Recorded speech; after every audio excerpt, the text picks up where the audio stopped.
Hello everyone. তো আজকের এই দিনটার সূচনা হচ্ছে একটি সুন্দর জার্নি দিয়ে, কিন্তু প্রতিবারের মতো বাইকে না গিয়ে এইবার যাচ্ছি আমরা গাড়িতে করে, কেননা আজকে আছে আমাদের অফিস পিকনিক।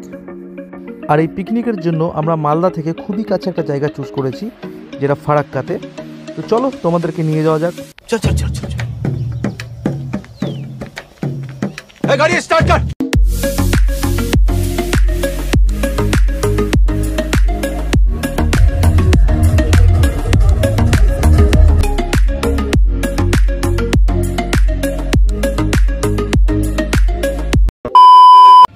প্ল্যান তো ছিল আমাদের গান্ধীঘাটে পিকনিক করার, কিন্তু গান্ধীঘাটে এখন পিকনিক করা যেহেতু নিষিদ্ধ, তাই আমরা সেখান থেকে একটু এগিয়েই লক গেটের কাছে দেখলাম অনেক লোক পিকনিক করছে, তাই আমরাও এই জায়গাটাকে আমাদের পিকনিক স্পট হিসাবে চুজ করে নিলাম। পিকনিক স্পট থেকে আমরা বেরালাম এই জায়গাটাকে এক্সপ্লোর করার জন্য। আর কিছু দূর এগোতেই দেখি এই পুরনো স্টিমারগুলো এখানে এইভাবে করে পড়ে আছে, দেখো পুরো জং লেগে গেছে। তো এখানে একটা লোকাল লোকের সঙ্গে কথা বলে জানতে পারলাম যে এগুলো সেই সময়ের স্টিমার, যেই টাইমটাতে ফারাক্কা ব্যারেজ তৈরি হচ্ছিল, আর এগুলোতে করেই সমস্ত জিনিসপত্র নিয়ে আসা হতো। এই দেখো সামনে আরেকটা, এটা একটা ছোট জাহাজ, দেখো জং পড়ে গেছে, এভাবে করে পড়ে আছে। চলতে চলতে আমাদের তিনজনেরই পা ব্যথা হয়ে গেল, সেই কারণে একটা টোটো করে ফেললাম গান্ধীঘাট যাবো বলে। গান্ধীঘাটে লাস্ট পিকনিক করতে এসেছিলাম যখন আমি ক্লাস 10-এ পড়তাম, মানে ধরে নাও যে 12-13 বছর হয়ে গেল। তারপরে আমরা চলে আসি এখানকার ভারত সেবা আশ্রম সঙ্গে, এটা গান্ধীঘাট থেকে খুবই কাছে। এর ভেতরের পরিবেশটা খুবই সুন্দর। সামনে দেখো এরকম মন্দির রয়েছে, হাতের ডান দিকে আমার মন্দির ছিল, প্লাস হাতের বাম দিকে যেটা দেখছো এটা স্কুল বিল্ডিং, সামনের দিকটা স্কুল বিল্ডিং। আর মন্দিরের ডান পাশে যেসব আছে এগুলো হচ্ছে বাচ্চাদের হোস্টেল। এখানে বাচ্চাদের লেখাপড়ার পাশাপাশি ধর্মীয় আচার আচরণ এসব কিছু শেখানো হয়। যেহেতু মন্দিরের ভিতরে ক্যামেরা অ্যালাউড ছিল না, তাই আমরা ভিতরে আর ক্যামেরা করিনি। মন্দিরের ভেতরে ঠাকুর দর্শন করে আমরা নদীর ধার দিয়ে হাঁটতে হাঁটতে একটা জায়গা দেখতে পাই। এই জায়গাটার নাম হচ্ছে হিলসা র্যাঞ্চিং স্টেশন। মানে এক কথায় যদি আমি বলি, এটা হচ্ছে ইলিশ মাছের খামার। এই নদীর উপর দেখছো এরকম ব্যারিয়ার করে গোল একটা জিনিস করা আছে, এর মধ্যেই আই থিঙ্ক ইলিশ মাছ চাষ হয়। আর দূরে যে দেখতে পাচ্ছ এটা হচ্ছে দ্য ফেমাস ফারাক্কা ব্যারেজ।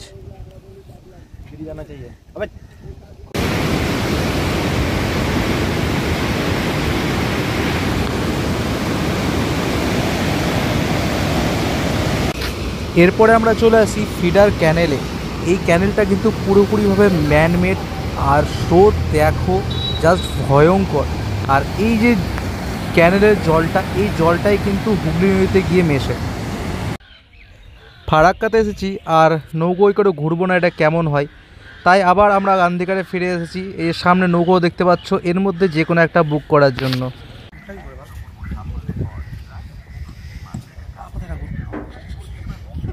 পাগলা বেটা রে, হাত এ মরলো বেটা। পুরো পা দে না, পা দে। হ্যাঁ ব্যাস,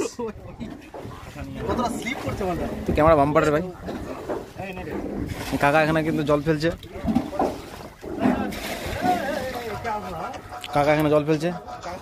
আর এই স্যার ওখানে জয়ন্ত ভবরা একদম। ও সালা ছবিটা বাম্পার আছে ভাই, ফোন করে। হানি সিং ও तीसरा से भाई, जय श्री राम।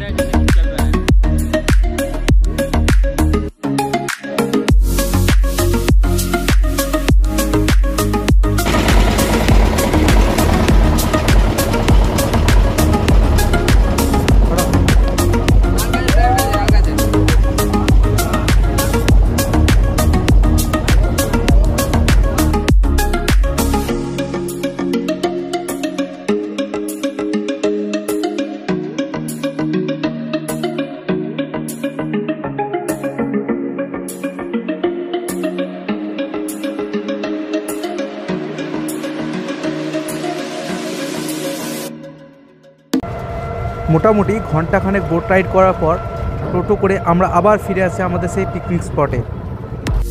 আর পিকনিকে এসে খাওয়া দাওয়ার পাশাপাশি একটু সময় নাচ গান না হলে কেমন যেন অসম্পূর্ণ থেকে যায়, তাই দেখো রান্নার পাশাপাশি এখানে নাচও চলছে।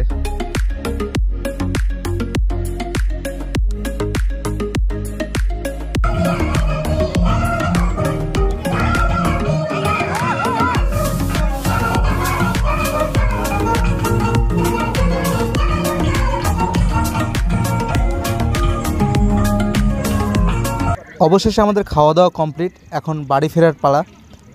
আজকের এই পিকনিকটা আমরা সবাই প্রচণ্ড এনজয় করলাম, কেননা এতে ঘোরা ফেরা, নাচ গান, খেলাধুলো সমস্ত কিছুর মধ্যে দিয়েই কী করে যে পুরো একটা দিন পার হয়ে গেল আমরা কিন্তু কেউ টেরই পেলাম না।